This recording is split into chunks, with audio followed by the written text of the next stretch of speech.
নমস্কার, আমি অপূর্ব রায়। আমি মার্কেট কেন পড়লো, কিসের জন্য পড়লো সেই সব নিয়ে আমি আলোচনা করব।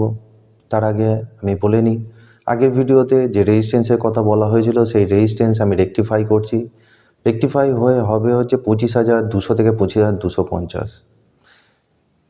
এর জন্য আমি আপনাদের কাছে ক্ষমা প্রার্থী। তো আমি আমার টপিকে ফিরে আসি যে মার্কেটে প্রাইস অ্যাকশান। মার্কেটের প্রাইস অ্যাকশান কি? 25,200 থেকে 25,250। এই 25,250কে যদি মার্কেট ভ্যালিড ব্রেকআউট করে তাহলে মার্কেটে একটা আমরা পজিটিভ ট্রেন্ড দেখতে পাবো।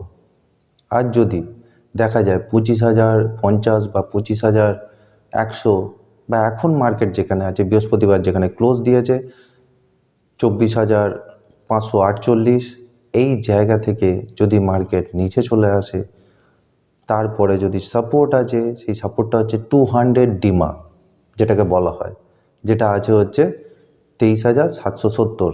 এই ডিমা চেঞ্জ হয়, যাদের মুভিং অ্যাভারেজ সম্বন্ধে আইডিয়া আছে তারা বলতে পারবে, যে জানতে পারবেন যে 200 ডিমা চেঞ্জ হয়। সেটা 200 ডিমা 23,750-এও আসতে পারে, 23,780-90-তেও যেতে পারে। তো এই 200 ডিমা, এই 200 ডিমাকে ভাঙা খুব মুশকিল। এই 200 ডিমাকে যদি মার্কেট ভেঙে ব্রেকডাউন করে, ভ্যালিড ব্রেকডাউন চাই, খুব ফোর্সে ব্রেকডাউন হতে হবে, নাহলে 200 ডিএমএকে কখনো ভাঙা যায় না। একটা স্টক বা একটা ইন্ডেক্স কোনোদিন 200 ডিমাকে ভেঙে নিচে নামতে পারে না বা উঠতে পারে না।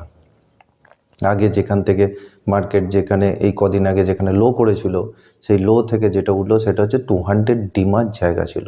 সেই 200 ডিমাকে মার্কেট ভাঙতে পারেনি, তাই মার্কেট উপরে উঠে গেছে। এইবারে দেখা যাক 200 ডিমাকে মার্কেট ভাঙতে পারে কি না। যদি 200 ডিমাকে মার্কেট ভেঙে দেয় তাহলে মার্কেট যাবে হচ্ছে 23,000। তারপর 23,000কেও যদি ভ্যালিড ব্রেকডাউন করে তারপরে হচ্ছে আসছে 22,000। এই 22,000টা কি?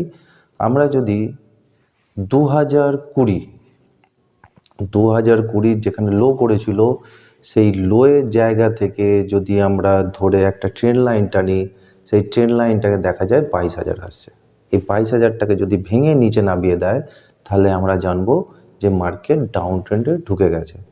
আর এখন যেখানে মার্কেট 24,548-এ আছে, এই জায়গায় আমরা বলতে পারি না মার্কেট ডাউন ট্রেন্ডে চলে গেছে। মার্কেট না আপ ট্রেন্ডে আছে না ডাউন ট্রেন্ডে আছে। মার্কেট যদি 25,200 থেকে 25,250কে ভ্যালিড ব্রেকআউট করে আর সাস্টেন করে তাহলে এটাকে বলা যাবে যে মার্কেট আপ ট্রেন্ডেই আছে। আর যদি দেখা যায় যে 22,000কে ভেঙে নিচে চলে গেছে তাহলে মার্কেট ডাউন ট্রেন্ডে চলে গেছে। এখন আমরা বলতে পারি না যে মার্কেট ডাউন ট্রেন্ডে আছে বা আপ ট্রেন্ডে আছে। হ্যাঁ, যে ট্রেন্ড লাইনের ওপরে আছে যেখানে আমরা বলতে পারি মার্কেট আপ ট্রেন্ডের মধ্যেই আছে। বাট যতক্ষণ না এই রেজিস্ট্যান্স লেভেল আর সাপোর্ট লেভেলগুলোকে যতক্ষণ না ভেঙে যাচ্ছে ততক্ষণ আমরা বলতে পারছি না আপ ট্রেন্ড বা ডাউন ট্রেন্ড। এবারে নেক্সট আসি যে মার্কেট অক্টোবর থেকে কেন পড়লো। অক্টোবর থেকে যে মার্কেট পড়লো নিচে, তার কারণ তো একটা আছে। তার কারণ কি? তার কারণের আগে আমি বলে রাখি যে আমার যত পোর্টফোলিও ছিল, সেই যত ধরনের পোর্টফোলিও, সেই লং টার্মে বিশেষ করে 2020, 21, 22, 23-এর যে পোর্টফোলিওগুলো ছিল সেগুলো 2024-এ জুন জুলাই মাসে স্কোয়ার আপ করা হয়েছে। তার 90% স্টক স্কোয়ার আপ করিয়ে দেওয়া হয়েছে। তার কারণ একটাই, সেটা হচ্ছে ইকোনমি ডিসিশন। এই ইকোনমি ডিসিশন আসতে বাধ্য, এটাকে নেগলেক্ট করলে হবে না। তার কারণ আমরা দেখতে পাচ্ছি ইনফ্লেশনের ওপর, জিডিপি গ্রোথের ওপর। অনেকে বলবে যে ইকোনমি ডিসিশন তো আসবে আপনি বলছেন, তো সেই হিসাবে তো ফেডারেল রিজার্ভ তো ইন্টারেস্ট রেট কাট করছে। তো ফেডারেল রিজার্ভের ক্ষেত্রে বলবো যে ফেডারেল রিজার্ভ যে ইন্টারেস্ট রেট কাট করছে সেটা ইকোনমি উইকনেসও হতে পারে, তার কারণেও কাট করতে পারে। নানান ধরনের রিজন আছে, এ নিয়ে বিস্তর আলোচনা করা যায়। তো সেই নিয়ে আমি এখন আলোচনা করছি না, এই নিয়ে একদিন আমি পরে আলোচনা করব বিস্তরভাবে।